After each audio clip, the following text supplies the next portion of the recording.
আল্লাহর নবী বিশ্ব নবী মুহাম্মদুর রাসূলুল্লাহ সাল্লাল্লাহু আলাইহি ওয়াসাল্লাম মক্কায় কাফেরদের জুলুম আর নির্যাতন সহ্য করতে না পেরে হিজরত করে যখন মদিনাতে গেলেন, আল্লাহর নবী তখন মদিনার মানুষদেরকে দাওয়াত দিতে শুরু করেছেন। এবার শুনেন আসল মজার ঘটনা। মদিনার মানুষদেরকে আল্লাহর নবী দাওয়াত দেয়, আইয়ুহান নাস কুলু লা ইলাহা ইল্লাল্লাহ তুফলিহুন। ও পৃথিবীর মানুষেরা, তোমরা বলো আল্লাহ ছাড়া কেউ নাই, জীবনে সফল হয়ে যাবে। আল্লাহর দিকে যখন তাদেরকে দাওয়াত দিতে লাগলো, ঠিক তখন মদিনার মানুষেরা নবীজিকে ইহুদির মতোই মনে করলো, যে ইহুদিরা যেরকম এসে আমাদেরকে ইহুদি ধর্মের দিকে দাওয়াত দিত, এখন যিনি এসেছেন নবী মুহাম্মদ সাল্লাল্লাহু আলাইহি সাল্লাম এবং ওনার সাথে সাহাবায়ে কেরাম, তারাও যেহেতু আমাদেরকে এই দিকে দাওয়াত দিতেছে, সুতরাং উনিও মনে হয় নতুন একটা ধর্মের দিকে দাওয়াত দিতেছেন, ইহুদিদের মতোই ধর্ম। এই জন্য ইহুদিরা নবীর দাওয়াত কবুল না করে, মদিনার মানুষেরা নবীর দাওয়াত কবুল না করে পরামর্শের জন্য গেল ইহুদিদের কাছে। বনু নজির, বনু কুরাইজা, এরা এমন এমন প্রভাবশালী এক একজন নেতা, এক একজনের কথাই গোটা শহর কেঁপে যেত। তাদের কাছে গিয়ে বলল, আপনারা এবং এখন যিনি আসছেন মুহাম্মদ, দুইজনের কথা তো একই রকম মনে হয়, তাহলে মনে হয় আপনারা দুইজনে একই ধর্মের লোক। আপনি মনে হয় মুহাম্মদ সাল্লাল্লাহু আলাইহি ওয়াসাল্লামকে চিনেন, দুইজনের উদ্দেশ্য মনে হয় একই রকম। তখন ইহুদিরা বলতে লাগলো, কত বড় বদমাইশ, নবী মুহাম্মদ এবং তার সাথে যারা আছে তারা সবাই হলো পথভ্রষ্ট। বলেন নাউজুবিল্লাহ। ইহুদিরা তখন বলতে লাগলো সেই মদিনার অরিজিনাল মানুষদেরকে, নবী মুহাম্মদ এবং তার সাথে যারা আছে তারা হলো পথভ্রষ্ট, তারা সঠিক পথের মধ্যে নাই, সঠিক পথের মধ্যে আছি আমরা ইহুদিরা, তার মানে আমরা বনি ইসরাঈলা, তোমরা আমাদের দলের মধ্যে আসো। আল্লাহ রাব্বুল আলামিন তখন আয়াত নাজিল করলেন, ইয়া বনি ইসরাঈল, ও পৃথিবীর বনি ইসরাঈলের লোকেরা। তার মানে মদিনার ওই লোকদেরকে আল্লাহ লক্ষ্য করে বলছেন, এই তোমরা শোনো, উযকুরু নি'মাতি আল্লাতী আন'আমতু আলাইকুম, আমি আল্লাহ রাব্বুল আলামিন তোমাদেরকে যেই নিয়ামত দিয়েছিলাম সেই নিয়ামতগুলোর কথা স্মরণ করো, নাফরমানি করিস না, নিয়ামতের কথা স্মরণ কর। সম্মানিত মুসল্লিয়ানে কেরাম, কুরআনুল কারীমের সর্ববৃহত্তম সূরা সূরাতুল বাকারা থেকে আমরা তাফসীর শুনছিলাম। আমরা বিগত তাফসীরে সূরাতুল বাকারা এর ৩৯ নম্বর আয়াত পর্যন্ত আলোচনা শুনেছি, আলহামদুলিল্লাহ। আমরা আজকে ৪০ নম্বর আয়াত থেকে আলোচনা শুরু হবে এবং আপনাদের সবাইকে অনুরোধ করব, আমরা মনোযোগ সহকারে এই কথাগুলো শুনব। আল্লাহ তাআলা যে আলোচনাগুলো করেছেন এগুলো শুনব, আমলযোগ্য বিষয়গুলো আমল করার চেষ্টা করব। আল্লাহ তৌফিক দান করুক, বলেন আমিন। এবং ইনশাআল্লাহ দোয়া শেষে আপনাদের জন্য তবারকের ব্যবস্থা আছে, মেহমানদারির ব্যবস্থা আছে। কয়েকজন মিলে আমাদের সভাপতি সাহেব সহ আপনাদের সকলের জন্য মেহমানদারির ব্যবস্থা রেখেছেন। আমরা সেই মেহমানদারি কবুল করে তারপরে যাব। আল্লাহ তাআলা সেই পর্যন্ত আমাদেরকে কবুল করুন, সবাই বলি আমিন। আল্লাহ রাব্বুল আলামিন বিগত আয়াতগুলোতে আলোচনা করেছেন আমাদের আদি পিতা আদম আলাইহিস সালাতু ওয়াস সালাম এবং ওনার স্ত্রী হাওয়া আলাইহিস সালাতু ওয়াস সালাম, আমরা সহ সবাইকে আল্লাহ তাআলা জান্নাত থেকে বের করে দিয়েছেন এবং আল্লাহ তাআলা সেখানে একটা বিষয় বলে দিয়েছেন, ফাইম্মা ইয়াতিয়ান্নাকুম মিন্নি হুদা, আমি আল্লাহর পক্ষ থেকে তোমাদের কাছে হেদায়েত আসবে, অর্থাৎ সঠিক পথের দিশা দানকারী আসবে, নবী রাসূল, আমার পক্ষ থেকে কিতাব ইত্যাদি এগুলো আসবে। আসার পরে ফামান তাবিআ হুদায়া, আমার এই হেদায়েতকে যারা অনুসরণ করবে, ফালা খাউফুন আলাইহিম, তাদের কোনো ভয় নাই, ওয়ালা হুম ইয়াহজানুন, এবং তাদের কোনো পেরেশানি দুশ্চিন্তাও থাকবে না। সুবহানাল্লাহ। এবং সাথে সাথে আল্লাহ তাআলা এই কথাও জানিয়ে দিয়েছেন, নিশ্চয় যারা কুফরি করবে এবং আমার আয়াতগুলোকে অর্থাৎ কোরআনকে মিথ্যা প্রতিপন্ন করবে, উলাইকা আসহাবুন নার, এরা সবাই জাহান্নামের অধিবাসী। হুম ফিহা খালিদুন, এবং এরা সবাই জাহান্নামের মধ্যে চিরস্থায়ীভাবে থাকবে। নাউযু বিল্লাহ। আজকের আয়াত আল্লাহ তাআলা বনি ইসরাইলদেরকে লক্ষ্য করে বলছেন। বনি ইসরাইলদেরকে লক্ষ্য করে কিছু কথা আল্লাহ তাআলা বলতেছেন। খেয়াল করেন, আল্লাহ বলেন, আয়াতের অর্থগুলো শুনি। قال الله تعالى يا بني إسرائيل اذكروا نعمتي التي أنعمت عليكم وأوفوا بعهدي أوف بعهدكم وإياي فارهبون। আল্লাহ রাব্বুল আলামিন বলেন, হে বনি ইসরাইল সম্প্রদায়, আমি আল্লাহ রাব্বুল আলামিন তোমাদেরকে যেই নিয়ামতগুলো দিয়েছি সেই নিয়ামতগুলোর কথা স্মরণ করো, এবং আমি আল্লাহর সাথে তোমরা যেই ওয়াদা করেছিলে, যেই চুক্তিগুলো করেছিলে, সেই চুক্তিগুলো পূরণ করো। উফি বিআহদিকুম, তাহলে আমি আল্লাহ রাব্বুল আলামিনও তোমাদের সাথে যেই চুক্তি করেছি সেই চুক্তিগুলি পূরণ করব। ওয়া ইয়্যায়া ফারহাবুন, এবং আমাকেই ভয় করো। এরপরে আল্লাহ বলেন, ওয়া আমিনু বিমা আনজালতু মুসাদ্দিকান লিমা মাআকুম ولا تكونوا أول كافر به ولا تشتروا بآياتي ثمنا قليلا وإياي فاتقون। আল্লাহ রাব্বুল আলামিন বলেন, এবং আমি আল্লাহ তাআলা যা অবতীর্ণ করেছি, অর্থাৎ এই কোরআনুল কারীমকে বিশ্বাস করো, এটার প্রতি তোমরা ঈমান আনো। মুসাদ্দিকাল লিমা মাআকুম, এবং এই কোরআনুল কারীম তোমাদের সাথে যা আছে, অর্থাৎ আমি আল্লাহ তোমাদেরকে যেই কিতাব দান করেছি তাওরাত, কোরআন হচ্ছে সেই তাওরাতের সত্যায়নকারী। ওয়ালা তাকুনু আউওয়ালা কাফিরিন বিহি, এবং তোমরা সর্বপ্রথম এই কোরআনের সাথে কুফরি করো না, তোমরা প্রথমেই কোরআনকে অবিশ্বাস করো না, এবং আমি আল্লাহ তাআলার এই কোরআনের আয়াতকে দুনিয়ার সামান্য পণ্যের বিনিময়ে বিক্রি করে দিও না। ওয়া ইয়্যায়া ফাত্তাকুন, এবং আমি আল্লাহকেই ভয় করো।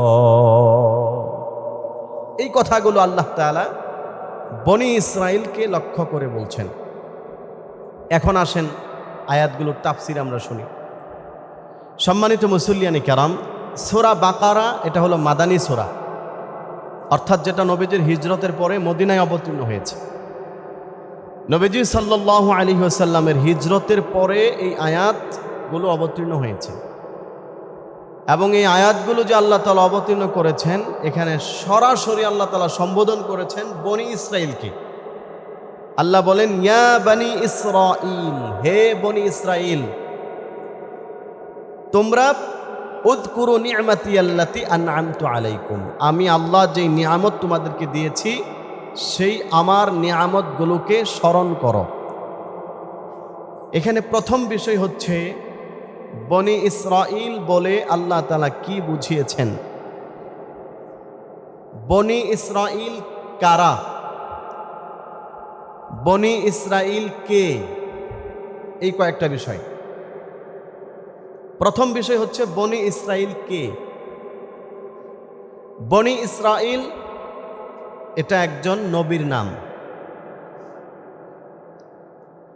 এই পৃথিবীতে আল্লাহ তাআলা যত নবী রাসূল প্রেরণ করেছেন অন্যতম একজন পয়গম্বর ছিল হযরত ইয়াকুব আলাইহিস সালাতু ওয়াস সালাম। ইয়াকুব আলাইহিস সালাতু ওয়াস সালামের নাম হচ্ছে বনি ইসরাইল। এই পৃথিবীতে আল্লাহ তাআলা যত নবী রাসূল পাঠিয়েছেন, আপনাদেরকে আনকমন একটা তথ্য শোনাই। সব নবীদের একটা করে নাম, শুধুমাত্র 2 জন নবীর নাম একাধিক, অর্থাৎ তাদের একের অধিক নাম আছে। একজন হচ্ছে হযরত ইয়াকুব আলাইহিস সালাতু ওয়াস সালাম, ওনার আরেকটা নাম আছে, সেটা হচ্ছে বনি ইসরাইল। বনি ইসরাইল না, ইসরাইল।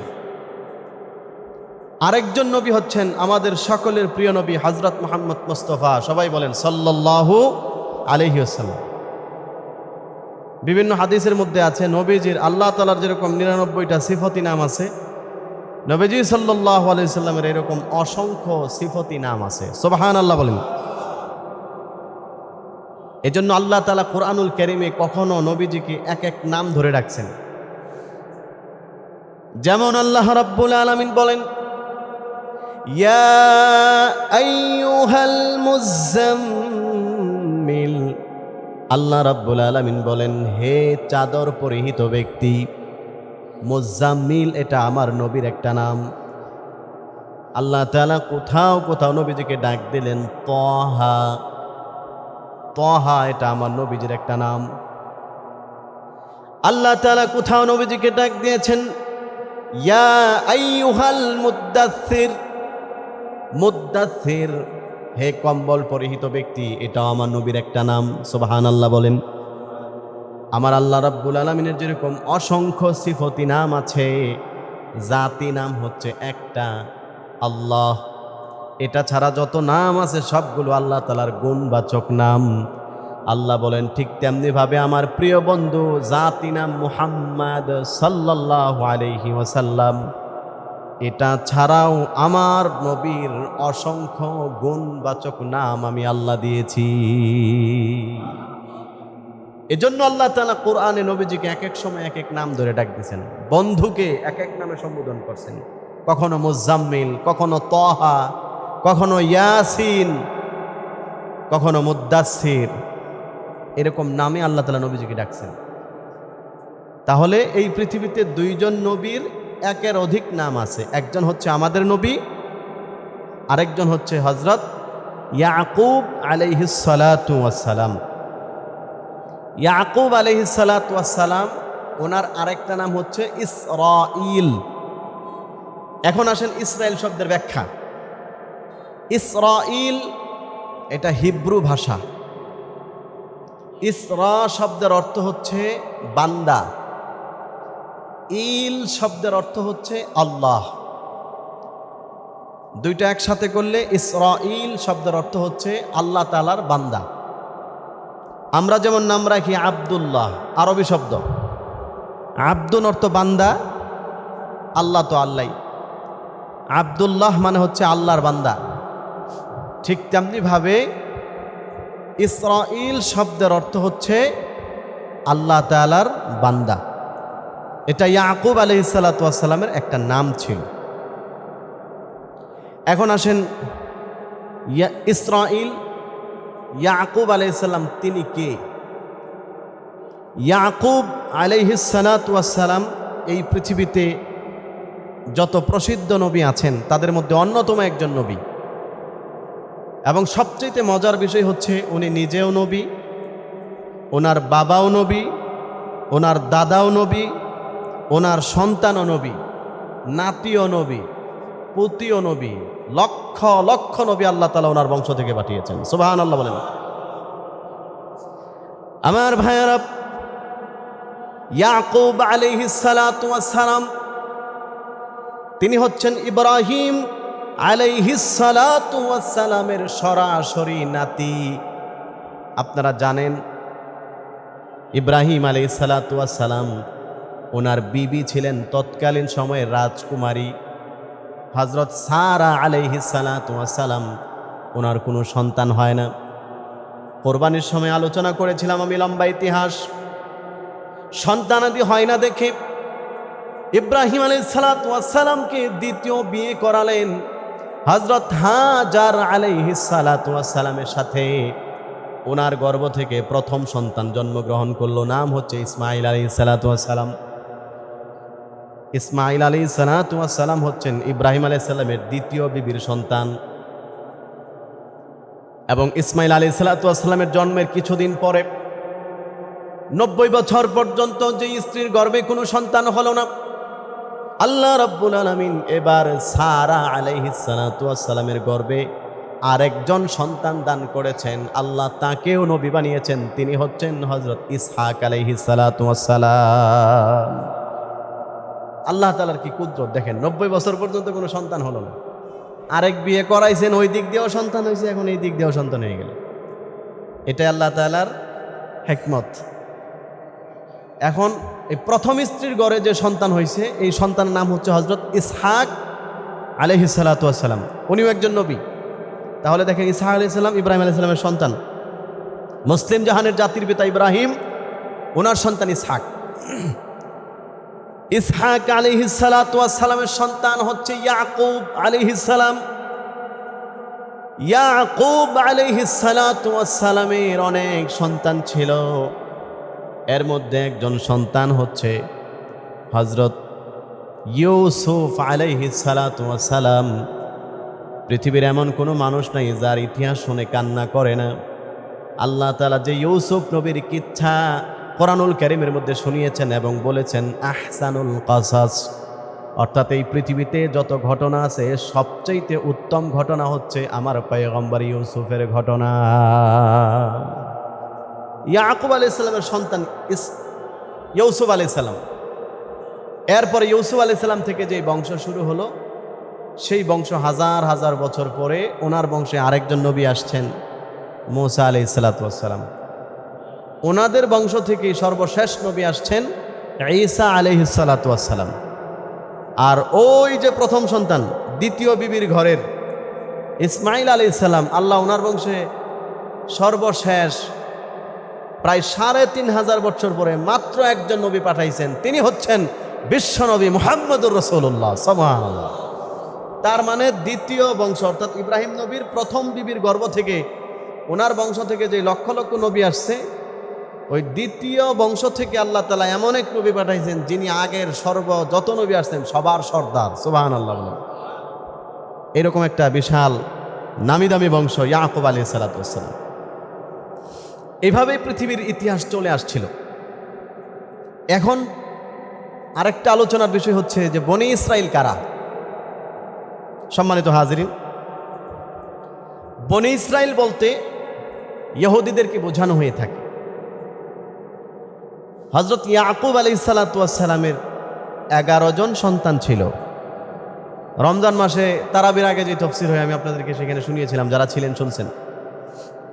ইয়াকুব আলাইহিস সালাম উনি যে বিয়ে করেছিলেন, প্রথম স্ত্রীর ঘরে কয়েকজন সন্তান ছিল।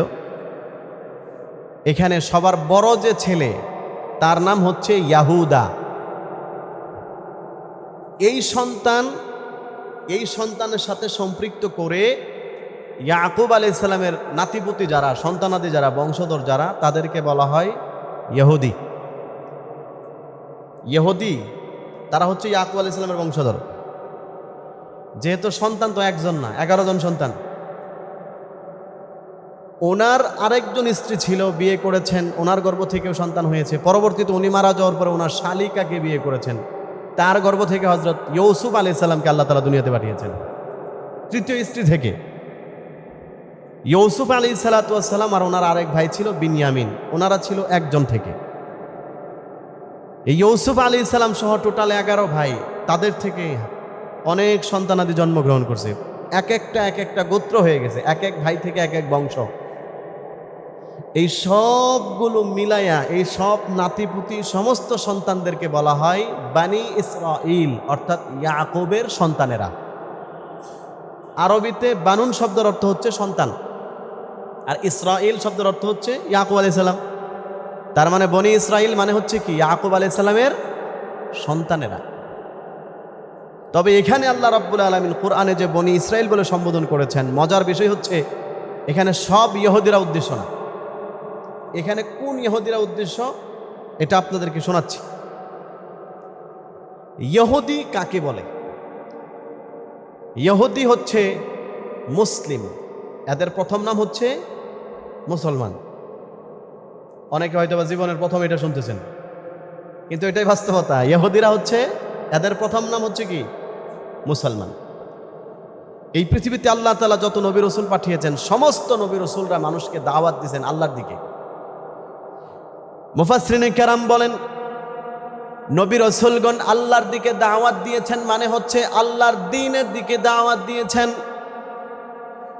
আল্লাহর দ্বীন হচ্ছে পৃথিবীতে একমাত্র মনোনীত ধর্মের নাম হচ্ছে ইসলাম।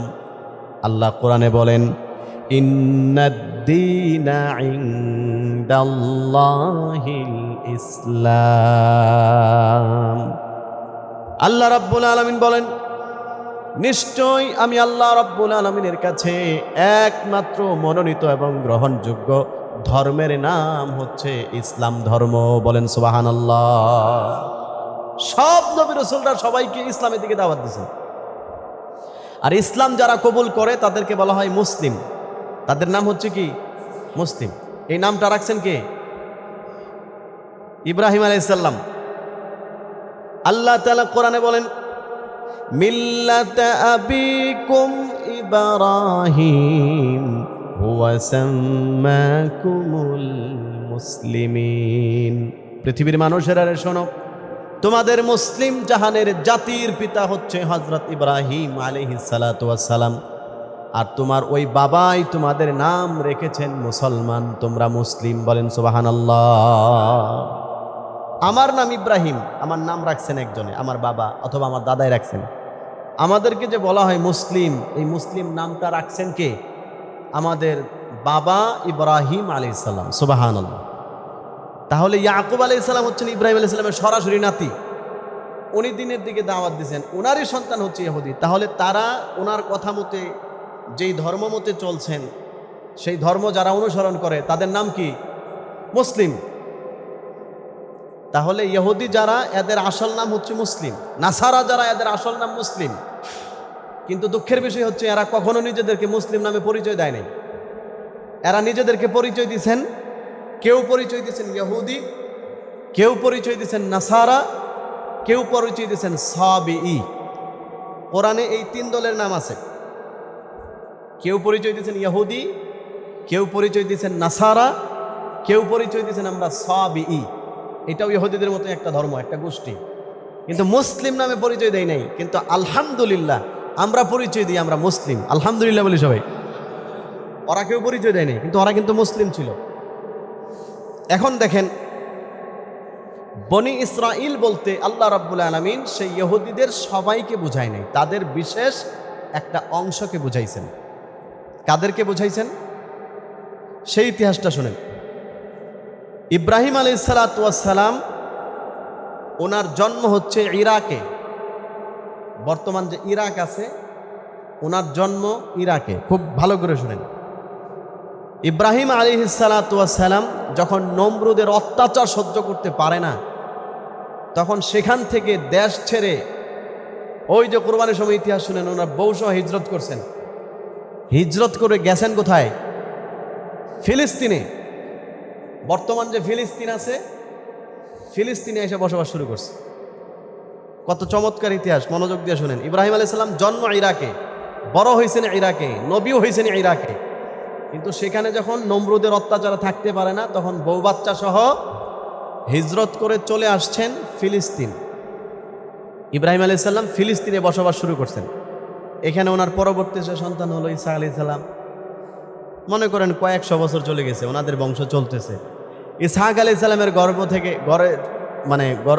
উদর থেকে জন্ম হলো হযরত ইয়াকুব আলাইহিস সালাতু ওয়াস সালাম। উনি বসবাস করতেন আরেকটা শহরে, সেই শহরের নাম হচ্ছে কেনান। সেই শহরের নাম হচ্ছে ফিলিস্তিনের কেনান শহর। কেনানুন আরবি শব্দ। এই কেনান শহরে তারা বসবাস করতেন। ইয়াকুব আলাইহিস সালাতু ওয়াস সালামের 9 সন্তান ষড়যন্ত্র করে ওনার ভাই ইউসুফ আলাইহিসসালামকে যখন হত্যা করার উদ্দেশ্যে কূপের মধ্যে নিক্ষেপ করেছিল, তখন ইউসুফ আলাইহিসসালামকে ব্যবসায়িক কাফেলারা সেই কূপ থেকে উঠিয়ে নিয়ে গিয়েছিল যেই জায়গায়, ওই শহরের নাম হচ্ছে কি মিশর। ওনারা কিন্তু এমনিতেই প্রথমে মিশর যায় না। মিশর কিভাবে গেছেন শুনেন।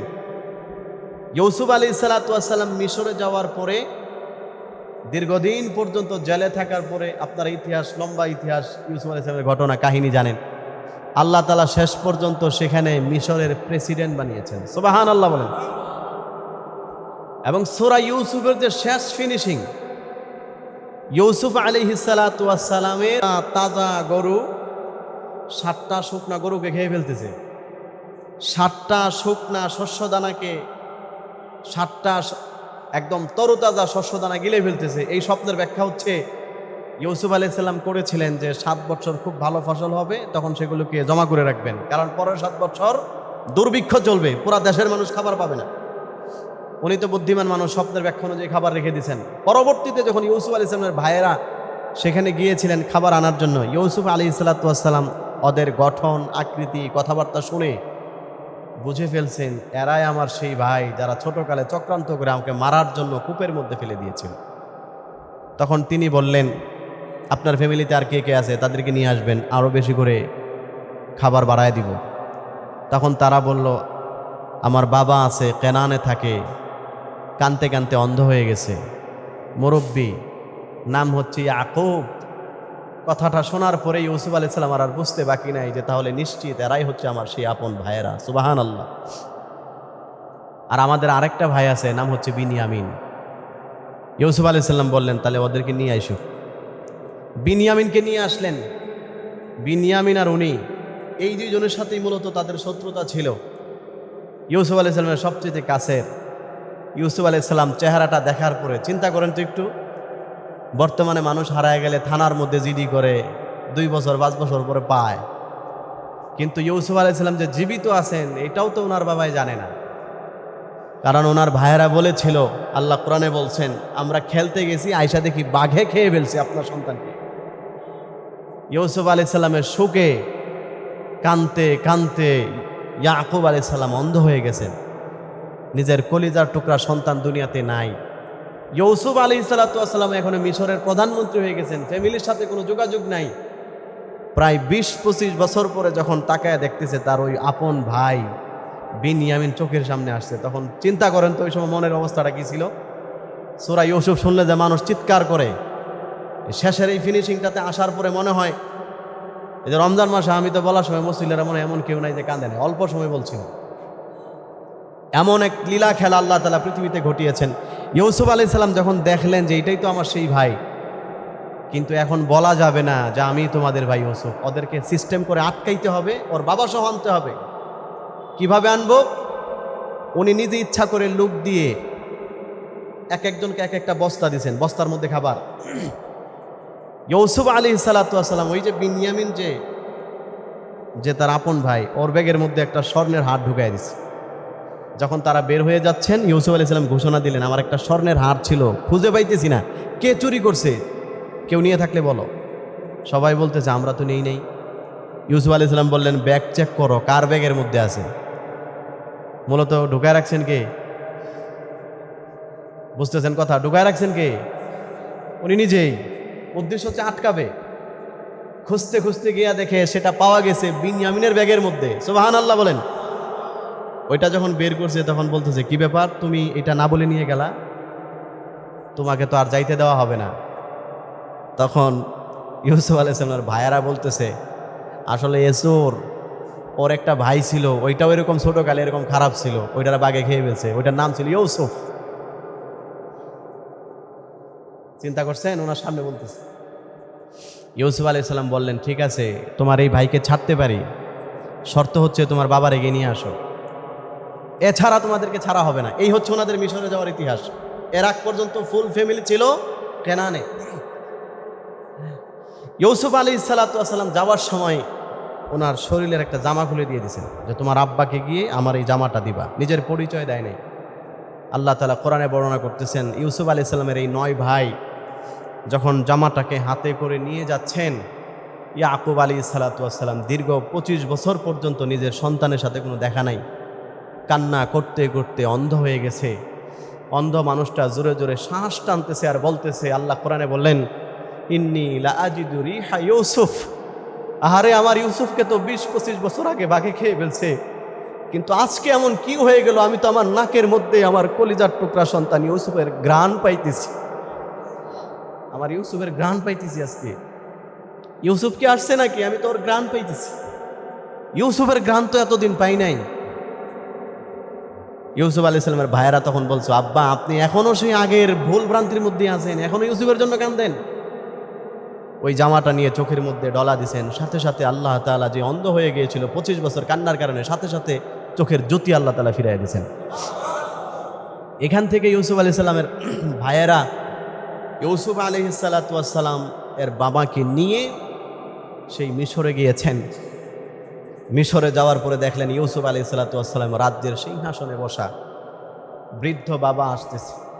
উনি যখন জন্মগ্রহণ করছেন তখনই ইয়াকুব আলাইহিস সালাম বুড়া মানুষ, আর এর মধ্যে ইতিহাস শুনছেন বাবা কাঁদতে কাঁদতে অন্ধ হয়ে গেছে। 20-25 বছর পরে দেখা, সিংহাসন থেকে একটা দৌড় দিছেন বাবার সাথে দেখা করার জন্য। ইউসুফ আলাইহিস সালাম পরিচয় দিছেন, বাবা আমি হচ্ছি আপনার সেই হারিয়ে যাওয়া সন্তান ইউসুফ, আল্লাহ তাআলা আজকে আমাকে মিশরের প্রেসিডেন্ট বানাইছে। সুবহানাল্লাহ।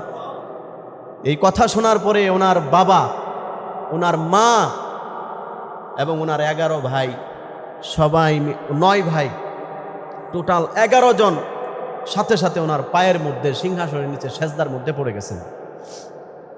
ইউসুফ আলাইহিস সালাম ওনাকে লক্ষ্য করে তখন তার বাবা বললেন, হে আমার সন্তান ইউসুফ, তুমি যে সেই শিশুকালে স্বপ্নে দেখেছিলে, সূরা ইউসুফের শুরুতেই যে আয়াত, ওনার বাবাকে বলেছিল, ইন্নী রাআইতু আহাদা আশারা কাওকাবা, বাবা আমি স্বপ্নে দেখেছি 11টা তারকা আমাকে সেজদা করতেছে। আজকে আল্লাহ তাআলা সেই দীর্ঘ 25-30 বছর পরে তোমার সেই স্বপ্নের বাস্তবায়ন ঘটাইছেন। 9 ভাই আর বাবা মা 11 জনকে তোমার পায়ের সামনে আল্লাহ সেজদার মধ্যে ফেলেছেন। এটাই হচ্ছে সেই স্বপ্নের ব্যাখ্যা। সুবহানাল্লাহ। এই হচ্ছে ইউসুফ আলাইহিস সালাম এবং ওনার পরিবার সর্বপ্রথম মিশরে আসছে। এখন হচ্ছে পরের ঘটনা, যেটা বোঝানোর জন্য এটা বলা, যে বনি ইসরাইল বলতে আল্লাহ কোরআনে কাদেরকে বোঝান? সব ইহুদি না। যে ইতিহাস বলতেছি আমি শুরুতেই বলছি, অনেকে হয়তো বা এটা জীবনের প্রথম শুনতেছেন। ইউসুফ আলাইহিস সালাম ওনার বাবা আসার পরে উনি একদিক দিয়ে মিশরের প্রেসিডেন্ট, অপর দিক দিয়ে উনি একজন নবী। সুতরাং নবী হিসাবে মানুষকে দ্বীনের দিকে দাওয়াত দিতেছে, মিশরের মানুষকে দ্বীনের দিকে দাওয়াত দিতেছেন। মিশরের মানুষকে দ্বীনের দিকে দাওয়াত দেওয়ার পরে যারা কালিমা গ্রহণ করে ইসলাম গ্রহণ করেছেন, এদেরকে বলা হয় বনি ইসরাইল। অর্থাৎ যদিও এরা ইয়াকুব আলাইহিস সালামের আসল কোনো সন্তান না বা নাতিপুতি কিচ্ছু না, কিন্তু যেহেতু তারা ইসলাম গ্রহণ করেছে, এই জন্য এদেরকে মিশরের অন্যান্য মানুষেরা, অর্থাৎ যারা ইসলাম গ্রহণ করে নাই, যারা ফেরাউনের পক্ষে ছিল, পরবর্তীতে মূসা আলাইহিস সালামের সময় যেই ঘটনা, আল্লাহ কোরআনে 2 গ্রুপের ঘটনা শুনিয়েছেন। এক গ্রুপ হচ্ছে বনি ইসরাইল, আর এক গ্রুপ হচ্ছে কিপ্তি। 2 ধরনের লোক ছিল মিশরে। কিপ্তি কারা? কিপ্তি হচ্ছে যারা ইসলাম গ্রহণ করে নাই, যারা আদিবাসী, অর্থাৎ যারা আগে থেকেই মিশরে থাকে, কিন্তু যত নবী আল্লাহ পাঠাইছেন কারো দাওয়াতে যারা ইসলাম গ্রহণ করে নাই, আর যারা ইসলাম গ্রহণ করছে তাদেরকেই বলা হতো বনি ইসরাইল। সুতরাং বনি ইসরাইল মানে হচ্ছে ইসলামের পক্ষের লোকেরা, আর কিপ্তি মানে হচ্ছে ইসলামের বিরোধী লোকেরা। এই জন্য মূসা আলাইহিস সালাম, আল্লাহ কোরআনে বলছেন, এক কিপ্তিকে থাপ্পড় দিয়ে মেরে ফেলছেন। কিপ্তিকে, ওই কিপ্তি হচ্ছে যে ফেরাউনের লোক, তার মানে ফেরাউনকে খোদা মানে, আল্লাহকে মানে না। এই হলো ইতিহাস। এখন বুঝতে পারছেন বনি ইসরাইল কাকে বলে। এখন আসেন এর পরবর্তী ঘটনা। ইউসুফ আলাইহিস সালাম দুনিয়া থেকে বিদায় হয়েছেন, এরপরে আল্লাহ তাআলা আরো কত লক্ষ লক্ষ নবী রাসূল পাঠাইছেন মিশরের জমিনে। এখন মিশরে এই যে ইহুদি যারা ছিল, এদের সবাইকে, বনি ইসরাইলকে, পৃথিবীর যেখানেই যাক অন্য মানুষ সবাই বলতো বনি ইসরাইল এক নামে, অর্থাৎ এরা ইয়াকুব আলাইহিস সালামের বংশধর, এই নামে সবাই ডাকত। এই হিসাবে যত জায়গায় ইহুদি গেছে তাদেরকে বনি ইসরাইল বলা হয়, কিন্তু মূলত সব ইহুদি কিনা, বনি ইসরাইল না। আমার ভাইয়েরা, পরবর্তীতে এভাবেই তাদের নাম হয়ে গেল বনি ইসরাইল। এর পরবর্তীতে একজন বাদশাহ ছিল বুখতে নাসর। বুখতেনেসর ইহুদিদের চরম বিরোধী ছিল। ইহুদিদেরকে জুলুম আর নির্যাতন করতে করতে ইহুদিদেরকে এমন অবস্থা করলো, ইহুদিরা এবার জান বাঁচানোর জন্য যে যেখানে পারে পালায় গেল। যেতে যেতে যেতে যেতে কয়েকটা গ্রুপ ইয়াসরিব শহর, সৌদি আরবের, যেটাকে আমার নবী মদিনায় যাওয়ার পরে নাম রেখেছেন মদিনাতুল মুনাওয়ারা, মূলত নাম হচ্ছে ইয়াসরিব। মক্কার নাম যেরকম বাক্কা, ঠিক তেমনিভাবে মদিনা শরীফের নাম হচ্ছে ইয়াসরিব। তার মানে এমন একটা ভয়ানক জায়গা, যেই জায়গার মধ্যে মানুষ যাবে তো জোরের কথা, জঙ্গলি জানোয়ার যাইতেও ভয় পাইতো। কিন্তু আল্লাহ রাব্বুল আলামিন আমার নবীর বরকতে এই শহরের নাম করেছেন মদিনাতুল মুনাওয়ারা, এবং এমন দামি বানিয়েছেন আল্লাহ তাআলা দুনিয়ার জমিনে একটা জান্নাতের অংশ রেখেছেন, সরাসরি জান্নাতের টুকরা। ওইটা হচ্ছে আমার নবীর রওজাতুল মুনাওয়ারার সামনের অংশটুকু। বলেন সুবহানাল্লাহ। গোটা পৃথিবীতে মদিনার মতো এত দামি আর কোনো জায়গা এখন নাই। নবীর কদমের ওসিলায় আল্লাহ তাআলা দাম বাড়ায় দিয়েছেন। সুবহানাল্লাহ বলেন সবাই। অথচ নাম ছিল ইয়াসরিব, তার মানে ভয়ানক জায়গা, যেখানে মানুষজন কেউ যায় না। ওই ইহুদিরা প্রথমে ওইখানে গেছে মাইরেতে বাঁচার লেগে। ওইখানে নবীজি তো হিজরত করে বহুত পরে গেছেন, ইহুদিরা ওইখানে গিয়ে বসবাস শুরু করছে। ওইখানে প্রসিদ্ধ দুইটা গোত্র ছিল, একটা হচ্ছে বনু নাজির, নাজিরের বংশধর।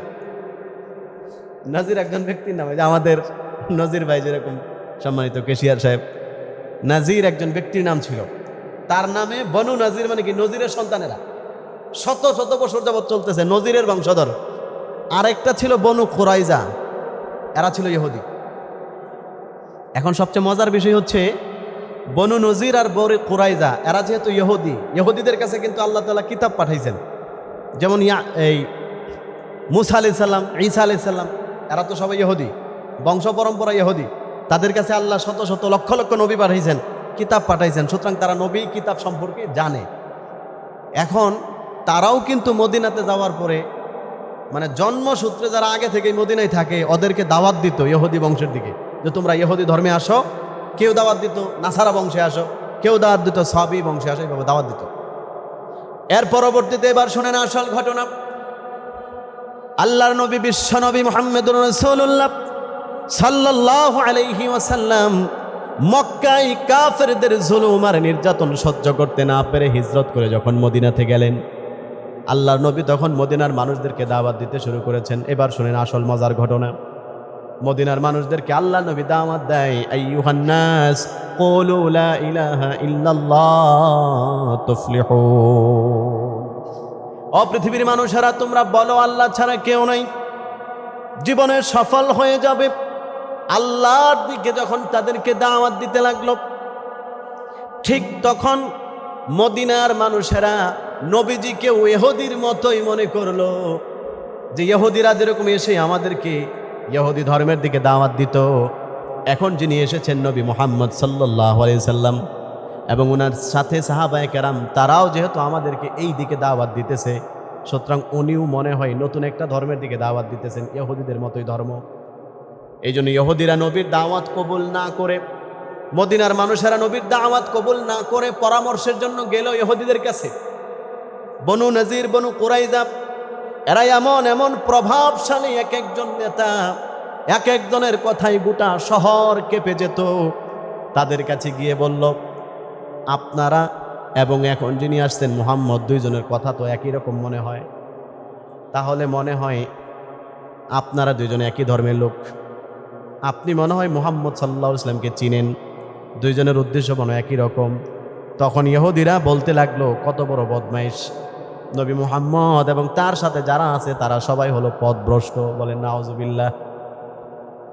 ইহুদিরা তখন বলতে লাগলো সেই মদিনার অরিজিনাল মানুষদেরকে, নবী মুহাম্মদ এবং তার সাথে যারা আছে তারা হলো পথভ্রষ্ট, তারা সঠিক পথের মধ্যে নাই, সঠিক পথের মধ্যে আছি আমরা ইহুদিরা, তার মানে আমরা বনি ইসরাঈলা, তোমরা আমাদের দলের মধ্যে আসো। আল্লাহ রাব্বুল আলামিন তখন আয়াত নাজিল করলেন, ইয়া বনি ইসরাঈল, ও পৃথিবীর বনি ইসরাঈলের লোকেরা। তার মানে মদিনার ওই লোকদেরকে আল্লাহ লক্ষ্য করে বলছেন, এই তোমরা শোনো, উযকুরু নি'মাতি আল্লাতী আন'আমতু আলাইকুম, আমি আল্লাহ রাব্বুল আলামিন তোমাদেরকে যেই নিয়ামত দিয়েছিলাম সেই নিয়ামতগুলোর কথা স্মরণ করো। নাফরমানি করিস না, নিয়ামতের কথা স্মরণ কর। প্রশ্ন হলো আল্লাহ কি নিয়ামত দিয়েছেন? এই বিষয়ে আলোচনা করতে গেলে লম্বা সময় দরকার। আল্লাহ তাআলা কোরআনের বিভিন্ন জায়গায় বনি ইসরায়েলকে কি নিয়ামত দিয়েছেন প্রত্যেকটা বিষয় 10 বার 20 বার 30 বারের বেশি করে শুনিয়েছেন। বনি ইসরায়েলকে আল্লাহ এত নিয়ামত দিয়েছেন যেই নিয়ামত আল্লাহ অন্য কাউকে দেয় নাই। যেমন আল্লাহ তাআলা এই আয়াতের শেষে 2য় পৃষ্ঠে আল্লাহ আলোচনা করেন, আমি বনি ইসরায়েলকে নিয়ামত দিয়েছিলাম যখন নরাদম পাপিষ্ঠ ফেরাউন বনি ইসরায়েলের যত মেয়ে সন্তান জন্ম হতো তাদেরকে দাসী বানিয়ে রাখত, ছেলে সন্তান জন্ম হলে তাকে জীবন্ত জবাই করে ফেলত।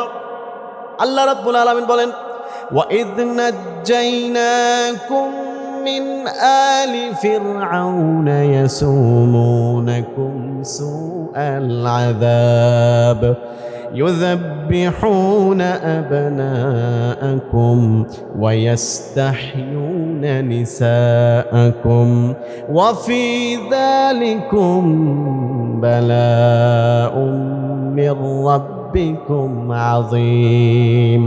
আল্লাহ বলেন, হে বনি ইসরাইল, আমি তোমাদেরকে ফেরাউনের কবল থেকে রক্ষা করেছিলাম আমার পয়গম্বর মূসাকে পাঠানোর মাধ্যমে।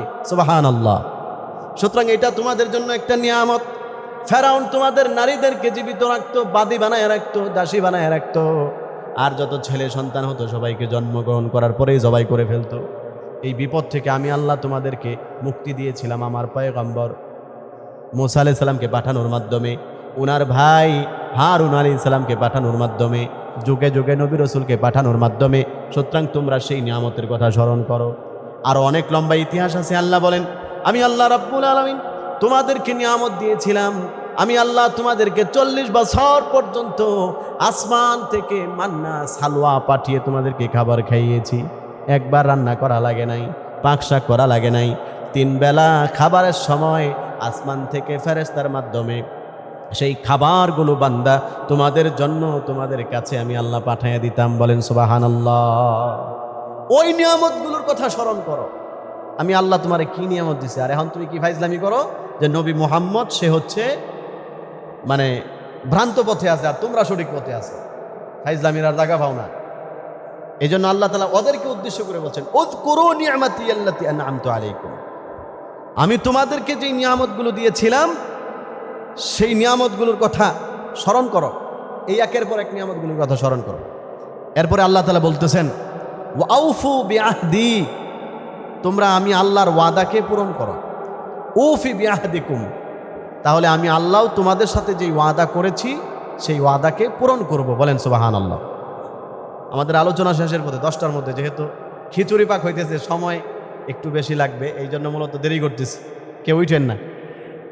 আল্লাহ তাআলা বলতেছেন, ওয়াউফু বিআহদি উফি বিআহদিকুম, আমার সাথে যেই চুক্তি করছো সেই চুক্তি পূরণ করো।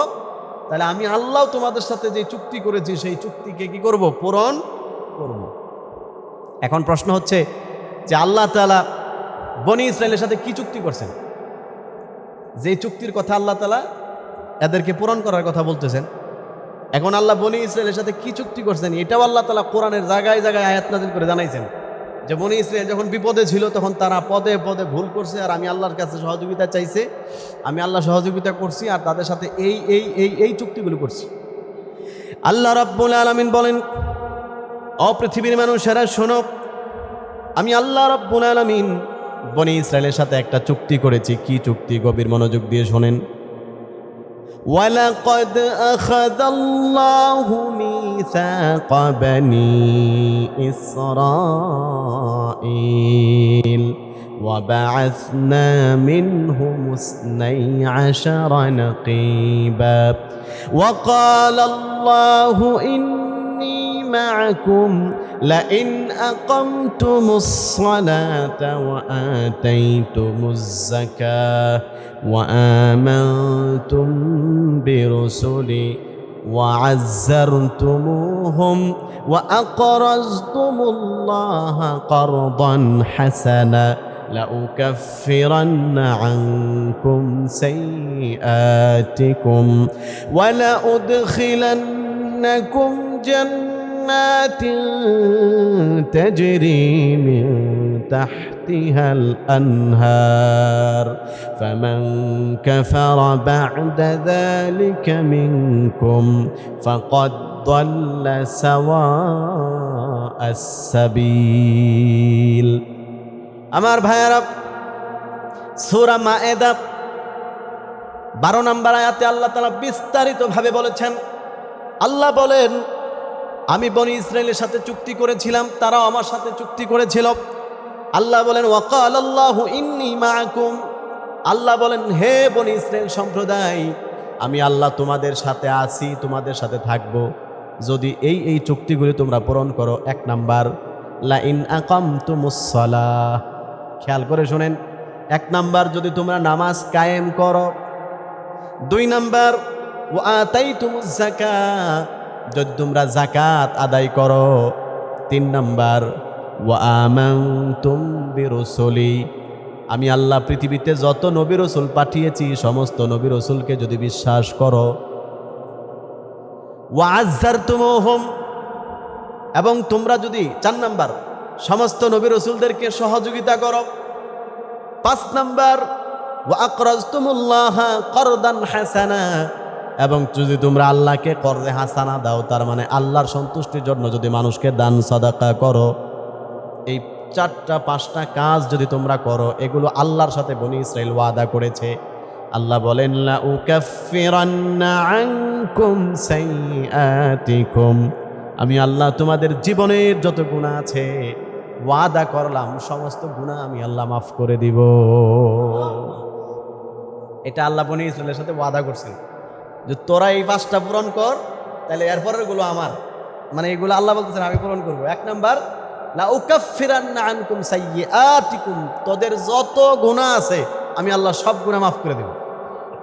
2 নাম্বার ওয়ালা উদখিলান্নাকুম জান্নাতিন তাজরি মিন তাহতিহাল আনহার, আমি তোমাদেরকে এমন এক জান্নাতের মধ্যে প্রবেশ করাবো যেই জান্নাতের নিচ দিয়ে নদী প্রবাহিত হবে। বলেন সুবহানাল্লাহ, এগুলো তোমাদেরকে দিব। সর্বশেষ আল্লাহ বলেন ফামান কাফারা বা'দা যালিকা মিনকুম, এই চুক্তি করার পরে যারা কুফরি করবে, তার মানে যারা এই ওয়াদাগুলোকে পূরণ করবে না, ওয়াদাগুলোকে যারা ঠিক রাখবে না, ফাকাদ দাল্লা সাওয়া আস-সাবিল, সে ধ্বংস হয়ে গেল, পথভ্রষ্ট হয়ে গেল, সে তার পথ থেকে দূরে সরে গেল। আমি আল্লাহ এখন তার সাথে আর কোনো কমিটমেন্ট কি করব না, পূরণ করব না। এই কথাটাই আল্লাহ তাআলা সূরা বাকারার মধ্যে ওরা যখন নবীজিকে বলতেছে যে নবী মুহাম্মদ সাল্লাল্লাহু আলাইহি ওয়াসাল্লাম এবং তার সাথে যারা আছে তারা কেউ সঠিক পথে নাই, আমি আছি, তখন আল্লাহ স্মরণ করাইতেছে, এই বেওকুফের দলেরা, ওই ওয়াদাগুলোর কথা স্মরণ কর, ওইখানে তোরা আমার সাথে ওয়াদা করেছিলে যে নবীদেরকে বিশ্বাস করবি, তাহলে এই নবীর বিশ্বাস করছ নাকি লিগা? কথা বুঝতে পারছেন? আল্লাহ তাআলা বলতেছেন তোদের সাথে ওয়াদা ছিল নবীকে বিশ্বাস করবি, তাহলে নবী মুহাম্মদুর রাসূলুল্লাহ সর্বশেষ নবী, এবং এই নবীর কথা তোদেরকে আমি যে কিতাব দিয়েছিলাম তাওরাত, ওই কিতাবের মধ্যেও আছে যে শেষ জমানায় একজন নবী আসবে, তার নাম হচ্ছে মুহাম্মদুর রাসূলুল্লাহ। তাহলে এখন সেই নবীকে কেন মানো না? আর ওইখানে সেই চুক্তির মধ্যে আরেকটা পয়েন্ট ছিল ওয়া আযযারতুমুহুম, যে তোমরা নবীদেরকে সহযোগিতা করবা, তাহলে এখন নবী মুহাম্মদকে সহযোগিতা করো না কেন? তোমরা তো সহযোগিতা না কইরা উল্টা বিরোধিতা করতেছো, মানুষকে এখন বুঝাইতেছে যে না, নবী মুহাম্মদের কথাই কান দিয়া ওনার ধর্মে যায়ও না, ওই ধর্ম ঠিক না, এখন উল্টাপাল্টা কথা বলতেছো কেন? আল্লাহ এটা স্মরণ করাইতেছে। আল্লাহ রাব্বুল আলামিন এটাই বলতেছেন, ও বনি ইসরাইলের লোকেরা, আমি আল্লাহ রাব্বুল আলামিনের সাথে যে ওয়াদা ছিল সেই ওয়াদাকে পূরণ করো। উফি বিআহদিকুম, তাহলে আমি আল্লাহ রাব্বুল আলামিনও তোমাদের সাথে যে ওয়াদা করেছি, তার মানে জান্নাত দিব, ক্ষমা করে দিব, সেই ওয়াদাগুলোকে পূরণ করব। ওয়া ইয়া ফারহাবুন, আমি আল্লাহ বলে দিচ্ছি তোমরা একমাত্র আমি আল্লাহকেই ভয় করো, শুধু আমি আল্লাহকে ভয় করো, আমি আল্লাহ ছাড়া আর কাউকে ভয় করো। উপরে পাক সাহেবের কি খবর? একজন খবর নেন তো, তুমি যাও খিচুড়ি ওইসিনি দেখো, হ্যাঁ তুমি একটু যাও। আল্লাহ তাআলা বলতেছেন আমাকে ভয় করো, আমাকে, আমি ছাড়া অন্য কাউকে কি করো না, ভয় করো না। এরপরের আয়াতে বলেন, শুধু আয়াতের অর্থগুলো, বাকিগুলোর আর তফসির নাই, তফসির যা করার আগে করে ফেলছি, এখন শুধু আল্লাহ কি বলতেছেন কথাগুলো শুনে গেছি। আল্লাহ বলেন আমিনু বিমা আনজালতু, আমি আল্লাহ তাআলা তোমাদের উপরে যা নাজিল করেছি সেগুলোর উপর ঈমান আনো। এখন আল্লাহ কি নাজিল করছেন? অর্থ হচ্ছে এই কোরআনুল কারীম। এক সময় তোমাদের উপর ছিল কি? তাওরাত। এখন তাওরাতের জমানা শেষ। এখন যেটা নাজিল করেছে নবী মুহাম্মদ সাল্লাল্লাহু আলাইহি ওয়াসাল্লামের উপর, এটার নাম হচ্ছে কি? কোরআন। সুতরাং আমিনু, 5 মিনিট, আপনারা 5 মিনিট থাকতে পারবেন না ইনশাআল্লাহ? কষ্ট হইতেছে? এই তো 5 মিনিট পরে 10টা বাজবে ইনশাআল্লাহ, 10টার মধ্যে ছেড়ে দিব। আল্লাহ রাব্বুল আলামিন বলেন ওয়া আমিনু বিমা আনজালতু মুসাদ্দিকাল লিমা মাআকুম, আমি আল্লাহ রাব্বুল আলামিন তোমাদের কাছে যা নাজিল করেছি, তার মানে কোরআন শরীফ, এই কোরআন শরীফকে বিশ্বাস করো। মুসাদ্দিকাল লিমা মাআকুম, এবং এই কোরআন শরীফ তোমাদের সাথে যা আছে সেটাকে সত্যায়ন করে। তার মানে আমি আল্লাহ তোমাদেরকে যে তাওরাত দিয়েছিলাম, তাওরাত তো আমার পক্ষ থেকে সত্য কিতাব, এই কথাটাও আমি আল্লাহ তাআলা কোরআনে বলেছি। কারণ আল্লাহ কোরআনে অনেক জায়গায় বলেছেন আমি মূসাকে তাওরাত দান করেছি, ইহুদিদেরকে তাওরাত দিয়েছিলাম, বনি ইসরাইলকে তাওরাত দিয়েছিলাম। সুতরাং তাওরাতের মধ্যে যা আছে সেটাও সত্য। তাহলে বোঝা গেল তোমরা যদি এই কিতাবকে বিশ্বাস করো তাহলে তোমাদের লাভ আছে, কারণ এই কিতাবের মধ্যে তোমাদের কিতাবের কথা আল্লাহ তাআলা বলে দিয়েছে। যেহেতু কোরআনের মধ্যে তোমাদের কিতাবের কথাও আছে, তাহলে কোরআনকে বিশ্বাস করলে তোমাদের কি নাই? কোনো লস নাই। এরপরে আল্লাহ বলেন আরেকটা কথা, ওয়ালা তাকুনু আউওয়ালা কাফিরিন বিহ, শোনো সাবধান, তোমরা কোরআনের সাথে প্রথম কুফরি কইরো না। এখানে সুন্দর একটা শব্দ আল্লাহ ব্যবহার করছেন, প্রথম কুফরি কইরো না। এটার মানে কি? মুফাসসিরিনে কেরাম বলেন এটার অর্থ হচ্ছে আল্লাহ তাআলা বনি ইসরায়েলকে বোঝাতে চাইছেন, হে বনি ইসরায়েল লোকেরা শোনো, মদিনার হাজার হাজার মানুষেরা তোমাদেরকে অনুসরণ করে। আজকে তোমরা যদি কোরআনকে বিশ্বাস করো, কোরআনকে যদি মেনে নাও, তাহলে তোমাদের হাজার হাজার অনুসারী আছে, তারাও কোরআনকে মেনে নিবে। আর তোমরা যদি প্রত্যাখ্যান করো তাহলে তারাও প্রত্যাখ্যান করবে, কারণ ওরা সবাই তোমাদের দিকে তাকায় আছে। তোমরা নেতারা যদি কোরআন মানো তাহলে তোমাদের অনুসারীরাও কোরআন মানবে। সুতরাং আমি আল্লাহ তাআলা যেহেতু তোমাদের কাছে পূর্বেও কিতাব নাজিল করেছি, আমি আল্লাহ তাআলা যেহেতু বনি ইসরায়েলের কাছে পূর্বে অনেক নবী রাসূল প্রেরণ করেছি, সুতরাং তোমরা তো নবী সম্পর্কে জানো, তোমরা কিতাব সম্পর্কে জানো। সুতরাং তোমরা কোরআন এবং কিতাবকে অস্বীকার কইরো না। মদিনার মানুষেরা যদি কোরআন অস্বীকার করে তাহলে তো মনকে বুঝ দেওয়া যাবে এদের কাছে আগে কোনো কিতাব আসে নাই। কিন্তু তোমাদের কাছে তো আমি আল্লাহ আগে কিতাব পাঠিয়েছি, নবীও পাঠিয়েছি, এরপরেও যদি তোমরা কোরআন অস্বীকার করো তাহলে এর চাইতে বড় কপাল পোড়া আর কেউ থাকবে না। এজন্য আল্লাহ বলেন ওয়ালা তাকুনু আউওয়ালা কাফিরিন বিহি, তোমরা আমার এই কোরআনুল কারীমকে সর্বপ্রথম অস্বীকারী হইও না। তোমরা প্রথম এটাকে অস্বীকার কইরো না, কারণ তোমরা অস্বীকার করলে বাকিরাও কি করবে? অস্বীকার করবে। এরপরে আল্লাহ তাআলা তৃতীয় নাম্বার যে কথাটা বলছেন সেটা হচ্ছে ওয়ালা তাশতারু বিআয়াতি সামানান কালিলা, তোমরা আমার আয়াতকে অল্প টাকার বিনিময়ে বিক্রি করে দিও না। তার মানে আমার এই কোরআনকে অল্প কিছুর বিনিময়ে বিক্রি করে দিও না। এই কথাটা গুরুত্বপূর্ণ একটা কথা। আল্লাহ তাআলা এই কথা কেন বলছেন? এই কথা বলার কারণ হচ্ছে ইহুদিরা যারা নাকি কোরআনের বিরোধিতা করতো, নবী বিরোধিতা করত, এরা সবগুলো নবীকে চিনত, এরা সব কোরআনকে চিনত। আল্লাহ তাআলা কোরআনে বলছেন যে তারা নবীকে চিনে, ইয়ারিফুনাহু কামা ইয়ারিফুনা আবনাআহুম, তারা তাদের নিজের গর্বের সন্তানকে যেরকম চিনে, মুহাম্মদ সাল্লাল্লাহু আলাইহি ওয়াসাল্লাম তিনি যে আল্লাহর নবী, তিনি যে সত্য, ওই সন্তানের মতোই তারা নবীকে চিনে।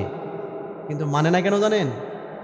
মানে না কারণ হচ্ছে তারা এখন যদি নবীকে নবী মানে, তাহলে এতদিন যে তারা নেতাগিরি করে আসছে, এতদিন যে তারা রাষ্ট্র পরিচালনা করে আসছে, এখন তো তাদের নেতাগিরি শেষ হয়ে যাবে, এখন তাদের ইনকাম সোর্স বন্ধ হয়ে যাবে, এখন কামাই রোজগারের পথ বন্ধ হয়ে যাবে। এই জন্য তারা মানে না।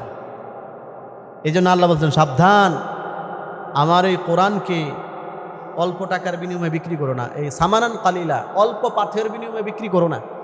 এইটার ব্যাখ্যা আব্দুল্লাহ ইবনে আব্বাস রাইসুল মুফাসসিরিন তিনি করেছেন। এটার ব্যাখ্যা হচ্ছে দুনিয়ার কোনো সামগ্রীর বিনিময়ে আমার কোরআনকে তোমরা বিক্রি করো না। দুনিয়ার সামগ্রী যত বড়ই হোক এটা অল্প, এটার বিনিময়ে আমার কোরআনকে বিক্রি করো না, সাবধান, নিষেধ করে দিলাম। এটা ইহুদিরা করতো। ইহুদিরা সব জেনে শুনেও নিজের পজিশন চেঞ্জ হয়ে যাবে, এই জন্য সত্য কথাটা বলতো না। আল্লাহ বলতেছেন সাবধান, এটা তোমরা করো না। ওয়া ইয়্যায়া ফাত্তাকুন, এবং তোমরা সবাই আমি আল্লাহকে ভয় করো। এরপরে আল্লাহ তাআলা বলতেছেন 4 নাম্বার, ওয়ালা তালবিসুল হাক্কা বিল বাতিল, তোমরা বাতিলকে হকের সাথে মিলিয়ে ফেলো না, সত্য মিথ্যাকে একসাথে করে ফেলো না। যেটা সত্য সত্য বলবা, যেটা মিথ্যা মিথ্যা বলবা। তো আল্লাহ তাআলা বলতেছেন ওয়ালা তালবিসুল হাক্কা বিল বাতিল, তোমরা হককে বাতিলের সাথে মিলায়ও না। বাতিল আর হক দুইটার একসাথে করে ফেলো না। খিচুড়ি বানায় এলাই না, ডাইলে চাইলে খিচুড়ি যেরকম মিলায় সব একটাকে বানায় এলায়, এরকম বানায়ও না। ওয়ালা তাকতুমুল হাক্কা, এবং সত্য গোপন করো না, ওয়া আনতুম তাআলামুন, জেনে শুনে। কেউ যদি না যায় না কোনো জিনিস গোপন করে, এটা তো মানা যায়, সে জানতো না। কিন্তু তোমরা যাই না সেই না কোনো জিনিস গোপন করো না, তাহলে কিন্তু আমি আল্লাহর কাছে তোমরা জবাব দিতে পারবে না। তার মানে আল্লাহ তাআলা বুঝাইতেছেন নবী মুহাম্মদ সত্য, তার ধর্ম সত্য। তোমাদের আগের কিতাবের মধ্যে এই কথা বলা আছে স্পষ্টভাবে, শেষ জামানায় নবী আসবে, তার নাম হবে মুহাম্মদ।